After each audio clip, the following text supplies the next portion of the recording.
राजकीय वर्तुळाचं लक्ष लागलेल्या तसंच 3 वर्षांपासून रखडलेल्या महाराष्ट्रातील महापालिकांसह इतर स्थानिक स्वराज्य संस्थांच्या निवडणुकांबाबत सर्वोच्च न्यायालयानं 25 फेब्रुवारीला सुनावणी निश्चित केली आहे।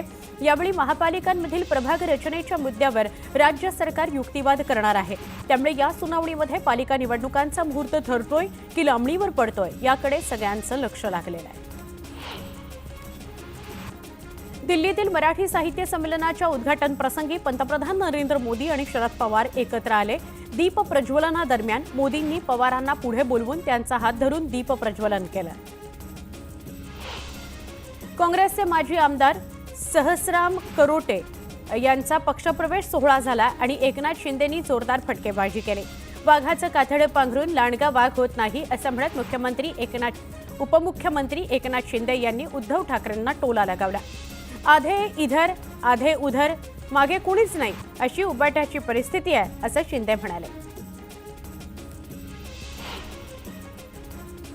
विधानसभेमध्ये लाडक्या बहिणींमुळे नाही तर साधू संतांमुळे भाजपचा विजय झाला असं विधान नरेंद्र महाराजांनी केलं होतं। दरम्यान साधू संतांचा हातभार लागला हे खरं आहे, पण निवडणुकीतील विजयात लाडक्या बहिणींचा हातभार नव्हता असं म्हणणं चूक आहे असं प्रत्युत्तर प्रवीण दरेकरांनी दिलं। गडचिरोली जिल्ह्यामध्ये कुरखेडा नगरपंचायतीत उबाठा, शिवसेना आणि भाजप युतीनं आपलं वर्चस्व कायम ठेवलं आहे। कुरखेडा नगरपंचायतीवर युतीचा झेंडा फडकला आहे। मंत्रिपद गेल्याची कोणतीही खंत मनात नसल्याचं स्पष्टीकरण भाजप नेते सुधीर मुनगंटीवार यांनी दिलं। पक्षानं मला भरभरून दिलंय, आमदार म्हणून जनतेनं सेवा करण्याचा अधिकार दिलाय असं मुनगंटीवार म्हणाले। फ्लॅट जप्ती आणि फसवणूक प्रकरणाला 1999 मध्ये माणिकराव कोकाटे यांनी दिवाणी न्यायालयामध्ये आव्हान दिलं होतं। 2004 मध्ये दिवाणी न्यायालयाचा निकाल कोकाटेंच्या बाजूनं लागला होता। त्या निकालाचा आधार घेतल्यास कोकाटेंना दिलासा मिळण्याची शक्यता आहे।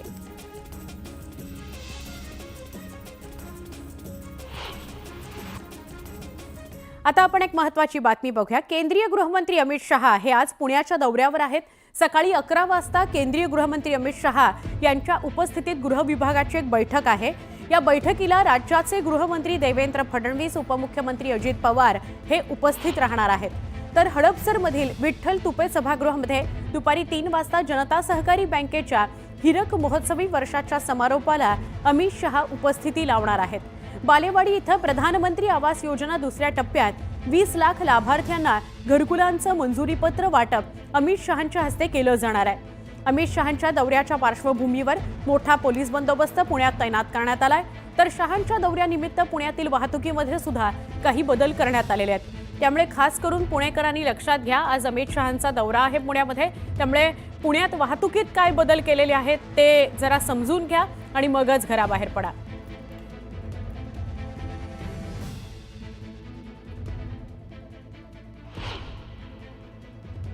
फास्टॅग घेण्यासाठी आधार कार्डची गरज नाही, ड्रायव्हिंग लायसन्स, पॅन कार्ड सादर केलं की फास्टॅग मिळू शकतो असं प्रतिज्ञापत्र केंद्र सरकारनं उच्च न्यायालयामध्ये सादर केलं। फास्टॅग नागरिकांवर लादला गेलेला नाही असंही प्रतिज्ञापत्रात नमूद करण्यात आलंय। मुंबई महापालिकेच्या पर्यावरण आणि वातावरणीय बदल विभागाकडून गेल्या 2 वर्षात वातावरणीय बदलाच्या आव्हानांना सामोरं जाण्याकरता एकही रुपया खर्च करण्यात आलेला नाही। त्यामुळे या गंभीर समस्येबाबत पालिका उदासीन असल्याचं समोर आलंय। मुंबई विद्यापीठाच्या दूरस्थ आणि ऑनलाईन शिक्षण केंद्रामार्फत येत्या शैक्षणिक वर्षापासून पदवी आणि पदव्युत्तर पदवीचे कोर्सेस आता ऑनलाईन सुरू केले जाणार आहेत। येत्या 3 ते 4 महिन्यांमध्ये काही अभ्यासक्रम डिजिटल स्वरूपात येणार आहेत। लाकूड आणि कोळशावर आधारित भट्ट्या बंद करून त्याऐवजी पर्यावरणपूरक इंधनाचा वापर करण्याचा आदेश न्यायालयानं दिल्यामुळे बेकरी चालकांमध्ये चलबिचल सुरू आहे। तर आता पाव 3 ते 5 रुपयांनी महागण्याची शक्यता आहे। एक महत्त्वाची बातमी, सिंधुदुर्गातील अंगणेवाडीच्या भराडी देवीच्या यात्रेला आजपासून सुरुवात झालेली आहे। दरवर्षी लाखो भाविक या यात्रेकरता येत असतात। आपण थेट जाऊया आमचे प्रतिनिधी उदय यांच्याशी बोलण्याकरता। उदय, काय अधिक माहिती आणि तुझ्याबरोबर दीपक केसरकर सुद्धा आहेत, काय अधिक सांगशील? आपण पाहतोय की कोकणातली सगळ्यात मोठी यात्रा आहे आणि या यात्रेला लाखोंच्या संख्येने भाविक या भराडी देवीच्या दर्शनासाठी आंगणेवाडीत येत असतात. आपण इथे पाहू शकतो कशा प्रकारे आंगणेवाडी मंदिराच्या बाहेर लाखोंचा जनसागर जो आहे तो उसळलेला आपल्याला इथे पाहायला मिळतो आहे. आज दिवसभरामध्ये इथे मोठ्या संख्येने भाविक जे आहेत भराडी आईच्या दर्शनासाठी येणार आहेत आणि यासाठी आंगणे कुटुंबियांनी देखील विशेष असं नियोजन केलेले आहेत.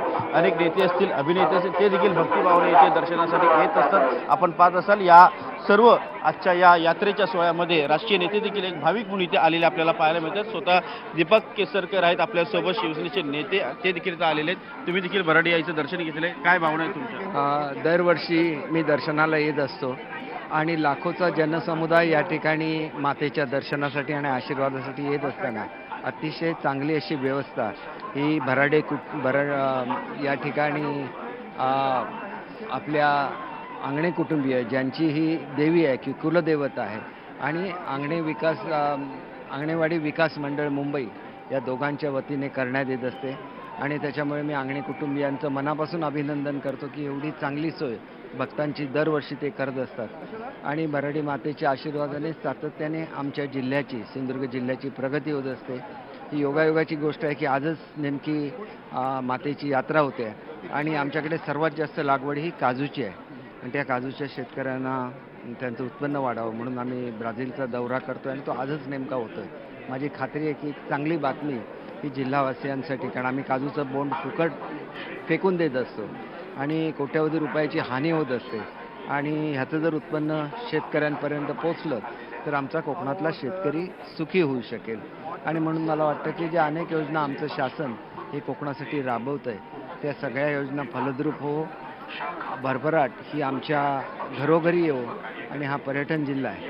भाविक तर येतात परंतु एवढं सुंदर मंदिर हे आंगणे कुटुंबियांनी या ठिकाणी उभं केलेलं आहे की ते मंदिर बघण्यासाठी आणि देवीच्या दर्शनासाठी असंख्य पर्यटकसुद्धा हे ज्यावेळेला यात्रा नसते त्यावेळेला ह्या भागात येत असतात आणि आमचे पालकमंत्री असतील, जिल्हाधिकारी असतील, जिल्हा पोलीस अधीक्षक असतील आणि पूर्ण यंत्रणा ही दिवस रात्र ही यात्रा यशस्वी व्हावी याच्यासाठी झटत असतात. आमचे पोलीस दिवस रात्र या ठिकाणी काम करत असतात आणि त्याच्यामुळे या सगळ्यांचं मी मनापासून आभार मानतो की त्यांच्यामुळे दरवर्षी ही यात्रा व्यवस्थित पार पडते आणि सर्व जे लांबून आलेले, विशेषतः मुंबई पुणा भागातून खूप लोक आंगणेवाडीला येतात, त्यांनी सुखरूप आपापल्या गावी जावं, देवीचे आशीर्वाद घेऊन जावं, त्यांनासुद्धा मी मनापासून शुभेच्छा देतो. आमचे अनेक मंत्री, मुख्यमंत्री, उपमुख्यमंत्री सर्वच या यात्रेसाठी येत असतात, त्यांचंसुद्धा आभार मानतो, स्थानिक आमदारांचे आभार मानतो आणि सर्वांना शुभेच्छा देतो. तुम्ही न्यूज 18 बोलल्याबद्दल तर आपण पाहिलेलं आहे की एक भाविक म्हणून आता इथे दीपक केसरकर आलेले आपल्याला पाहायला मिळतं आणि सभोवताली जर आपण नजर टाकली सर्वत्र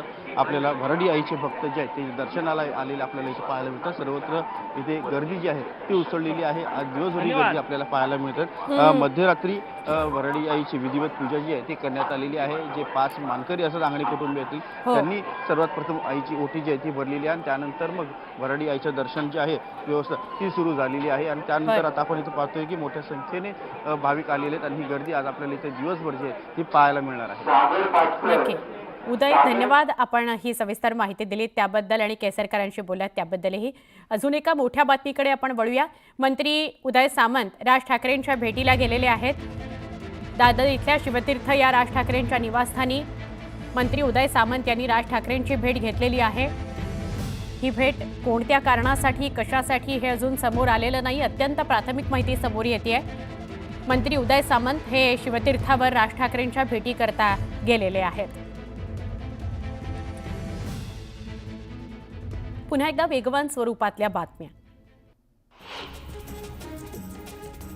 मुंबईतील पहिल्या भुयारी मेट्रो 3 मार्गिकेचा आरे ते BKC हा पहिला टप्पा सुरू होऊन 4 महिने झालेत. मात्र प्रवाशांची पट असल्यानं रोजच टार्गेट 4 लाखांचं आहे, पण केवळ 19,440 जणच यातून प्रवास करतायत. विकी कौशलच्या छावा चित्रपटाने अजय देवगणच्या सिंघमचा रेकॉर्ड मोडला. 14 फेब्रुवारीला प्रदर्शित झालेल्या छावानं बॉक्स ऑफिसवर जबरदस्त कमाई केली आहे. छावानं 7व्या दिवशी 22 कोटींचं कलेक्शन केलं असून आतापर्यंत 219.75 कोटींचं कलेक्शन झालं आहे.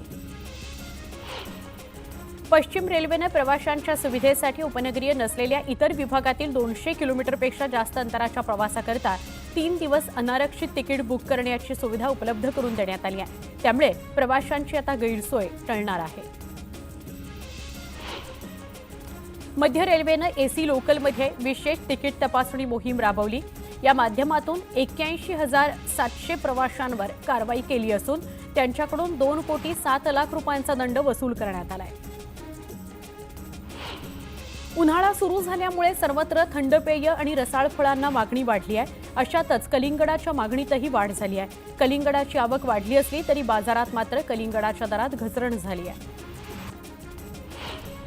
पंतप्रधान आवास योजनेच्या ग्रामीण टप्पा 2 अंतर्गत सातारा जिल्ह्याच्या प्रतीक्षा यादीतील 36,000 घरकुलांना मंजुरी मिळाली आहे. त्यामधील 25,000 लाभार्थ्यांना आज घरकुलाचा पहिला हप्ता मिळणार आहे. यासाठी जिल्हा परिषद कार्यालयात कार्यक्रम करण्यात आला. कांद्याच्या दरात पुन्हा घसरण झाली आहे. या आठवड्यात 400 ते 500 रुपयांची घसरण झाली आहे, तर लाल कांद्याला सर्वात कमी दर मिळतोय.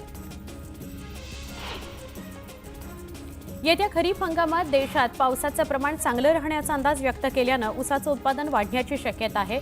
परिणामी साखर उत्पादनात वाढ होणार असून साखर निर्यातीला अच्छे दिन येणार आहेत. राज्यातल्या बाजार समित्यांमध्ये 4,364 क्विंटल मक्याची आवक झाली आहे, तर 2,125 रुपये प्रति क्विंटलला दर मिळाला. चाळीसगाव बाजार समितीमध्ये पिवळ्या मक्याची 1,400 क्विंटल आवक झाली आहे. त्याला 1,950 रुपयांचा दर मिळतो. राज्यातील बाजार समितीत सोयाबीनची आवक घटली आहे. 39,000 क्विंटल सोयाबीनची आवक झाली आहे. सोयाबीनला 3,900 रुपयांचा दर मिळाला. बाजारातील दरात सातत्यानं होणाऱ्या घसरणीमुळे शेतकऱ्यांचा अल्प प्रतिसाद आहे. मोदी सरकार उद्यम पोर्टलवर नोंदणी असलेल्या सूक्ष्म उद्योगांकरता 5 लाख रुपयांची मर्यादा असलेलं विशेष कस्टमाइज्ड क्रेडिट कार्ड सुरू करणार आहे. त्यामुळे आता लघु उद्योगांना प्रोत्साहन मिळणार आहे. चाकरमान्यांसाठी रेल्वे प्रशासनाकडून शिमग्यानिमित्त खास सोय करण्यात आली. होळीनिमित्त कोकणात विशेष रेल्वे गाड्या सोडल्या जाणार आहेत. त्यासाठी आता 24 फेब्रुवारीपासून आरक्षण सुरू होणार आहे. सातारा जिल्ह्यात फेब्रुवारी महिन्यात पाणी टंचाईची समस्या उद्भवली आहे. माण तालुक्यातील 6 गावांसह वाड्या वस्त्यांवर टँकरनं पाणीपुरवठा सुरू करण्यात आलाय. टंचाईग्रस्त गावांची संख्या वाढण्याची शक्यता असल्यानं प्रशासनाला योग्य नियोजन करावं लागेल. कोथरूड विधानसभा मतदारसंघात समान पाणी पुरवठा योजनेचं काम लवकरात लवकर संपवा आणि पाणी गळती रोखा याकरता उपाययोजना करण्याचे आदेश मंत्री चंद्रकांत पाटील यांनी पालिका प्रशासनाला दिले आहेत. बालेवाडीतील श्री शिवछत्रपती क्रीडा संकुल आणि वानवडीत आज विविध कार्यक्रम होणार आहेत. केंद्रीय गृहमंत्री अमित शहा या कार्यक्रमांना उपस्थिती लावणार आहेत. त्यामुळे बाणेर रस्ता आणि लष्कर परिसरातील वाहतुकीत बदल करण्यात आलेला आहे. मध्य आणि पश्चिम रेल्वेवरील विविध अभियांत्रिकी आणि देखभालीची कामं करण्याकरता रविवारी मेगा ब्लॉक घेण्यात येणार आहे. ठाणे कल्याण स्थानकांदरम्यान लोकल सेवाही धीम्या मार्गावर वळवण्यात येणार आहे. नायगाव बीडीडी चाळ पुनर्विकासाअंतर्गत सध्या पहिल्या टप्प्यातील 5 पुनर्वसित इमारतींचं काम वेगानं सुरू होणार आहे. मुंबई मंडळानं दुसऱ्या टप्प्यातील कामालाही सुरुवात केली आहे. त्यानुसार 5 चाळी रिकाम्या करण्याच्या कामाला सुरुवात झाली. येत्या 15 दिवसात या चाळींचं पाडकाम केलं जाईल. मुंबईकरांना वाढलेल्या तापमानामुळे दुपारी घाम फुटू लागलाय.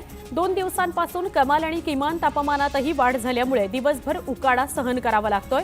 तापमान वाढीचं हे सत्र पुढील 2 ते 3 दिवस कायम राहणार असल्याचा अंदाज हवामान विभागानं व्यक्त केलाय. कामात कुचराई केल्याबद्दल क्लीनअप मार्शल्स संस्थेला मुंबई महापालिकेनं दंड ठोठावलाय. अतिरिक्त आयुक्त अश्विनी जोशी यांनी पालिका मुख्यालयामध्ये क्लीनअप मार्शल्स संस्थेची झाडाझडती घेतली. 12 पैकी 7 कंत्राटदारांना दंड लावण्यात आला असून एकूण 65 लाख रुपये वसूल करण्यात आले. राज्याचे अर्थसंकल्पीय अधिवेशन 3 मार्च ते 21 मार्च या कालावधीमध्ये पार पडणार असून 10 मार्चला विधिमंडळामध्ये 2025-26 या आर्थिक वर्षाचा अर्थसंकल्प सादर करण्यात येणार आहे. राज्य सरकारनं शिक्षण क्षेत्राकरता एकूण अर्थसंकल्पाच्या 20% तरतूद करावी ही प्रमुख मागणी SIO तर्फे करण्यात आलेली आहे. इंजिनिअरिंग, फार्मसी, प्लॅनिंग, प्लॅनिंग आणि ॲग्रिकल्चर एज्युकेशन या अभ्यासक्रमांच्या MHT CET या प्रवेश परीक्षेच्या नोंदणीला मुदतवाढ दिली गेली आहे. आता विद्यार्थ्यांना 27 फेब्रुवारीपर्यंत अर्ज भरता येणार आहे. GBS रुग्णाचा उपचाराचा खर्च जास्त असल्याने त्यांना सरकारी योजनेतून मदत देण्यात येत आहे. पुण्यातील 38 रुग्णांना महात्मा ज्योतिबा फुले जनआरोग्य योजनेतून तर 8 रुग्णांना महापालिकेच्या शहरी गरीब योजनेतून मदत मिळणार आहे. मात्र आरोग्य विमा असलेल्या रुग्णांना सरकारी योजनेतून मदत केली जाणार नाही. कल्याण डोंबिवली तळोजा मेट्रो 12 मार्गिकेच्या कामाला मार्च 2024 मध्ये सुरुवात झाली असून 11 महिन्यांच्या कालावधीत मेट्रो 12 मार्गिकेचं 7% काम पूर्ण झालंय. या मार्गिकेचं काम डिसेंबर 2027 पर्यंत पूर्ण करण्याचं MMRDAचं नियोजन आहे. कर्णकर्कश सायलेन्सर्सचा वापर करणाऱ्या बुलेट चालकांविरोधात लोणी काळभोर पोलिसांनी कारवाई केली. 25 बुलेट चालकांविरोधात कारवाई करून त्यांच्या विरोधात दंडात्मक कारवाई करण्यात आली. तसंच सायलेन्सर जप्त करण्यात आले. ठाणे महापालिका हद्दीत असलेल्या बेकायदा बांधकामाविषयी सातत्यानं तक्रारी पुढे असताना बघ्याची भूमिका घेणाऱ्या महापालिका प्रशासनानं उशिरा का होईना ही बांधकामं थांबवावीत यासाठी प्रयत्न सुरू केलेत. कर्तव्यात कसूर केल्यास संबंधितांवर कारवाई करण्यात येईल असं स्पष्ट निर्देश ठाणे महापालिका आयुक्त सौरभ यांनी दिले आहेत. पिंपरी चिंचवड महापालिकेनं राज्य सरकारच्या पुरस्कृत योजनांसह 9,675 कोटी 27 लाख रुपयांचा अर्थसंकल्प सादर केला. आगामी महापालिका निवडणुकीच्या पार्श्वभूमीवर पिंपरी चिंचवडकरांना करवाढीपासून दिलासा मिळाला आहे. प्रशासकांनी मालमत्ता कर आणि पाणीपट्टीत कोणतीही करवाढ नसलेला अर्थसंकल्प सादर केला. नवी मुंबई महापालिका क्षेत्रातील पुनर्विकास तसंच नव्या इमारतींच्या बांधकामाच्या ठिकाणी CCTV लावणं बंधनकारक करण्यात आलंय. पालिकेनं निश्चित केलेल्या बांधकाम नियमावलींचे काटेकोर पालन होण्याकरता हा निर्णय घेण्यात आलाय. रब्बी हंगामातील हरभऱ्याची आवक बाजारपेठेत सुरू झाली आणि दर हमीभावापेक्षाही पुन्हा घसरले. हरभऱ्याचा यावर्षीचा हमीभाव 5,650 रुपये प्रति क्विंटल आहे, तर बाजारपेठेत 5,300 ते 5,400 असा भाव आहे. राज्यातील इतर मागासवर्गीय भटक्या विमुक्त जमातींमधील PhD शिकणाऱ्या विद्यार्थ्यांना आता निधी मिळण्याची शक्यता आहे. यासाठी विधिमंडळ निर्णयानंतर अंमलबजावणी केली जाईल. तर सरकारकडे 126 कोटी 14 लाखांची मागणी करण्यात आलेली आहे. शैक्षणिक वर्ष 1 एप्रिलपासून सुरू करण्याच्या निर्णयाची अंमलबजावणी यंदापासून करण्यासाठी शिक्षण विभाग प्रयत्नशील आहे. याकरता सगळ्या शिक्षणाधिकारी उपसंचालक यांनी जिल्हा तालुका स्तरावर योग्य समन्वय ठेवून काम सुरू केलं आहे, अशी माहिती शालेय शिक्षण राज्यमंत्री पंकज भोयर यांनी दिली. अंबरनाथ आणि वांगणी दरम्यान पादचारी पुलाच्या मेन गर्डरच्या लॉन्चिंगचं काम केलं जाणार आहे आणि त्यामुळे शनिवारी मध्यरात्री 1:30 ते 3 वाजेपर्यंत अप आणि डाऊन मार्गावर विशेष ट्रॅफिक ब्लॉक घेण्यात येणार आहे. म्हणून कर्जतसाठीची शेवटची लोकल रात्री 11:30 वाजता सुटेल. पिंपरी चिंचवड शहरात मेट्रोचे 6 स्टेशन्स आहेत. यापैकी भोसरी आणि PCMC या 2 स्टेशन्सची नावं चुकीची असल्यानं ती नावं बदलण्याची मागणी होत आहे. त्याबाबत महामेट्रो प्रशासनाकडून कोणताही प्रतिसाद मिळत नाहीये. शहरवासियांकडून नाराजी व्यक्त केली जाते. राज्यात वीज नियामक आयोगाकडे दाखल वीज दर निश्चितीच्या प्रस्तावात विजेचे दर कमी करण्यात आले असा दावा महावितरणनं केलाय. मात्र प्रत्यक्षात 12 ते 15% कर वाढवल्यानं ग्राहकांना चांगला शॉक बसला. या महावितरणच्या दर निश्चितीवर मंगळवारी सुनावणी होणार आहे. प्रशासनाची जबाबदारी असलेल्या सगळ्या IAS अधिकाऱ्यांची एक परीक्षा घेण्यात येणार आहे. त्यासाठी 100 गुणांचा पेपर असणार आहे. ज्यांची कामगिरी सर्वोत्कृष्ट असेल त्यांना पुरस्कारही दिला जाणार आहे. त्यामुळे सगळेच सचिव सध्या जोरदार अभ्यासाच्या तयारीला लागलेत. वसईच्या तहसीलदारांनी सरकारी रेशन दुकानांवर कारवाई करत 3 दुकानं सील केली. ट्रकच्या चालकाने सरकारी गोदामातून निघालेलं धान्य इतर गोदामात नेल्याच्या तक्रारी आल्यानंतर ही कारवाई करण्यात आली. ठाणे महापालिकेच्या मुख्यालयाच्या बाहेर असलेल्या अनधिकृत फेरीवाल्यांवर महापालिकेच्या अतिक्रमण विभागानं तोडक कारवाई केली. आईस्क्रीम आणि भाजी विक्रेत्यांच्या अनधिकृत स्टॉलवर पालिकेनंही तोडक कारवाई केली. शहापुरामध्ये उबाठा आणि शरद पवार गटाला गळती लागली. शहापूर तालुक्याच्या जिल्हा परिषद आबाळे गटातील उबाठा आणि पवार गटाच्या शेकडो कार्यकर्त्यांनी भाजपत पक्षप्रवेश केला. दक्षिण सोलापूरमधील वरळी गावच्या सरपंचपदी जयश्री मळगे यांची निवड करण्यात आली आहे. सरपंचपदासाठी 3 अर्ज दाखल झालेत. उज्ज्वला मळगे, अविता कबडे, आणि जयश्री मळगे यांनी अर्ज दाखल केले होते. मात्र दोन्ही सरपंच पदाच्या उमेदवारांनी ऐनवेळी अर्ज माघारी घेतल्यामुळे जयश्री मळगे यांची निवड करण्यात आली. गजामरणेच्या टोळीतील आरोपींकडून मारहाण झालेल्या भाजप कार्यकर्त्यांची चंद्रकांत पाटलांनी घरी जाऊन भेट घेतली. या घटनेनंतर सर्वजण पाठीशी खंबीरपणे उभे असल्याची ग्वाही पाटलांनी जोग कुटुंबाला दिली. मुख्यमंत्री युवा प्रशिक्षणार्थींच्या मागण्यांसाठी राज्यभर आंदोलन छेडण्याचा इशारा तुकाराम महाराजांनी दिलाय. राज्यभरातील 1,10,000हून अधिक प्रशिक्षणार्थींवर बेरोजगाराची कुऱ्हाड कोसळली आहे. दरम्यान मुलांना न्याय द्या अन्यथा राज्यभर आंदोलन करू असा इशारा देण्यात आलाय. राज्यात उद्या मध्यम स्वरूपाच्या पावसाचा अंदाज हवामान विभागानं वर्तवलाय. बंगालच्या उपसागरामध्ये कमी दाबाचा पट्टा निर्माण झाल्यामुळे पावसाचा अंदाज आहे. पालघरमध्ये शेतात साठवलेल्या मूग आणि भाताच्या धान्याला मध्यरात्रीच्या दरम्यान भीषण आग लागली. या आगीत धान्याचे शेकडो भारे जळून खाक झाले. नागपूर जिल्ह्यातील बुटीपोरी या उड्डाणपूल खचल्याने कारण शोधण्यासाठी नेमलेल्या चौकशी समितीचा अहवाल सादर करण्यात आला. ओव्हरलोडमुळे बुटीपोरी उड्डाणपूल खचल्याचं चौकशी अहवालात समोर आलंय. नागपुरामध्ये जीबीएसनं आणखी एक बळी घेतलाय. शासकीय वैद्यकीय रुग्णालयामध्ये सुरू असलेल्या एका 32 वर्षीय रुग्णाचा मृत्यू झालाय. ॲपल कंपनीनं आपला स्वस्त आयफोन 16e लॉन्च केल्यानंतर जुन्या 3 आयफोन्सची विक्री बंद केली. आयफोन SE, आयफोन 14 आणि आयफोन 14 प्लस हे 3 मॉडेल्स आता हिंदुस्थानात विक्रीकरता उपलब्ध असणार नाहीयेत. छावा चित्रपटाचे दिग्दर्शक लक्ष्मण उतेकर यांच्या विरोधात देशद्रोहाचा गुन्हा दाखल करण्याची मागणी राजेश शिर्के घराण्याकडून करण्यात आली आहे. गणोजी शिर्के यांनी महाराजांविरोधात फितुरी केल्याचं चित्रपटात दाखवण्यात आलं. मात्र हा इतिहास पूर्णपणे चुकीचा असल्याचं राजेश शिर्के घराण्याचे वंशज दीपक शिर्के यांचं म्हणणं आहे. पुण्यामध्ये राजेश शिर्के घराण्याकडून पुणे पोलीस आयुक्तांना निवेदन देण्यात आलं. छावा चित्रपटाचे दिग्दर्शक लक्ष्मण उतेकर यांच्यावर देशद्रोहाचा आणि सामाजिक तेढ निर्माण केल्याबाबत गुन्हा दाखल करण्याची मागणी निवेदनातून करण्यात आली आहे. अधिकाऱ्यांनी प्रोटोकॉल पाळण्यात वेळ घालवू नये. आपल्या स्वागताला येण्यापेक्षा कार्यालयात बसून काम करा असे आदेश मंत्री चंद्रशेखर बावनकुळे यांनी दिले. मालमत्ता कर थकवणाऱ्यांसाठी उल्हासनगरमध्ये अभय योजना लागू करण्यात आली. या योजनेअंतर्गत 6 मार्चपर्यंत पूर्ण कर न भरणाऱ्या करदात्यांचा व्याज आणि दंड 100% माफ केले जाणार आहे.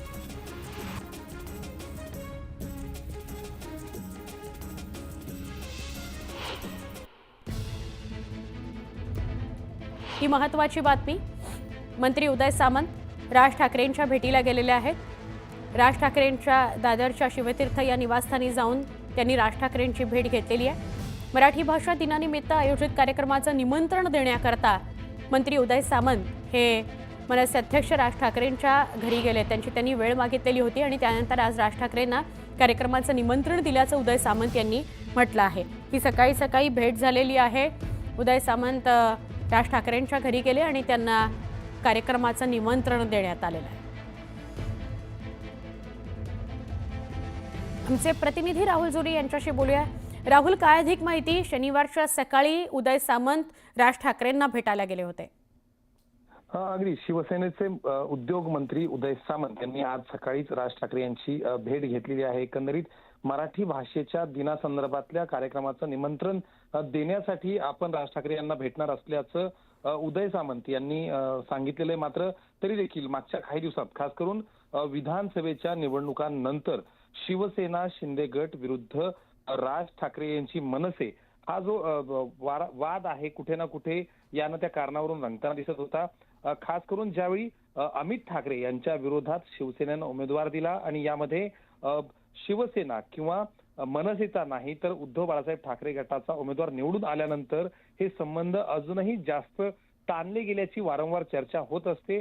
आणि या नंतर उद्योग मंत्री उदय सामंत अर्थात शिवसेना शिंदे गटाचे ते मंत्री आहेत आणि राज ठाकरे यांचे संबंध या पूर्वीपासूनच त्यांचे चांगले राहिले. त्यामुळं जरी कार्यक्रमाचं निमंत्रण देण्यासाठी ते गेले असले तरी देखील सरकारच्या निमित्तानं ह्याबद्दल देखील काही चौकशी होते आहे का, यासोबतच इतर चर्चा अर्थातच हा वाद किंवा हे जे एकमेकांबद्दलची नाराजी आहे ते निवळण्यासाठी देखील काही दोघांमध्ये चर्चा होते का हे देखील पाहणं तितकंच महत्वाचं असणार आहे. नक्कीच, धन्यवाद माहिती दिल्याबद्दल.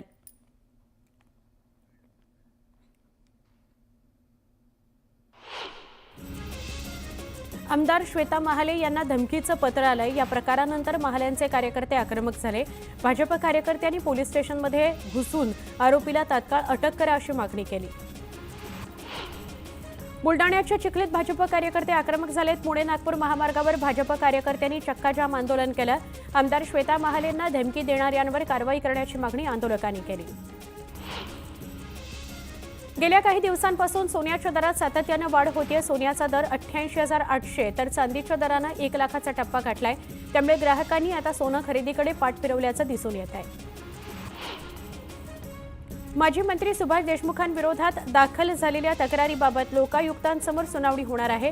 2016 ते 2019 दरम्यान पदाचा गैरवापर करत गोपनीयता भंग केल्याची तक्रार देशमुखांविरोधात दाखल करण्यात आली होती। अमरावती जिल्हा सार्वजनिक बांधकाम विभागात काम करणाऱ्या कंत्राटदारांचं 2,700 कोटी रुपये गेल्या अनेक महिन्यांपासून सरकारकडे थकीत आहेत। या विरोधात कंत्राटदारांनी मुख्य अभियंता कार्यालय परिसरात भजन कीर्तन करत निषेध नोंदवला। लातूर जिल्हा सत्र न्यायालयासमोर लातूर जिल्हा वकील मंडळाच्या वतीनं धरणं आंदोलन करण्यात आलं। मराठवाड्यातील दुसरं स्वतंत्र विभागीय महसूल आयुक्तालय लातूरमध्ये तयार करावं अशी मागणी आंदोलकांनी केली। पंढरपूर तालुक्यातील शेतकऱ्यांनी पंढरपूर पाटबंधारे विभागासमोर बेमुदत आंदोलन सुरू केलंय। रब्बी हंगामातील दुसरं आवर्तन 25 फेब्रुवारीपासून सोडण्यासह विविध मागण्यांकरता हे आंदोलन करण्यात आलं।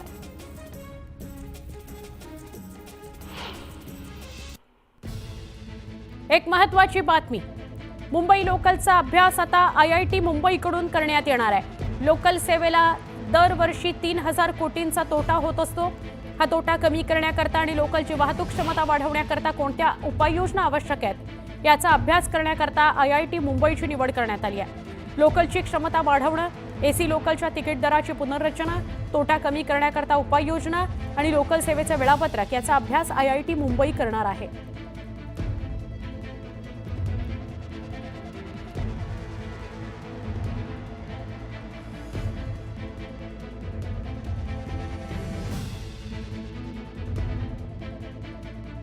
ही महत्त्वाची बातमी आपण बघतोय। लोकलच्या विस्ताराबाबतही IIT चाचपणी करणार आहे। मुंबई IIT कडे हे काम देण्यात आलंय। लोकलचा अभ्यास आता मुंबई IIT करणार आहे।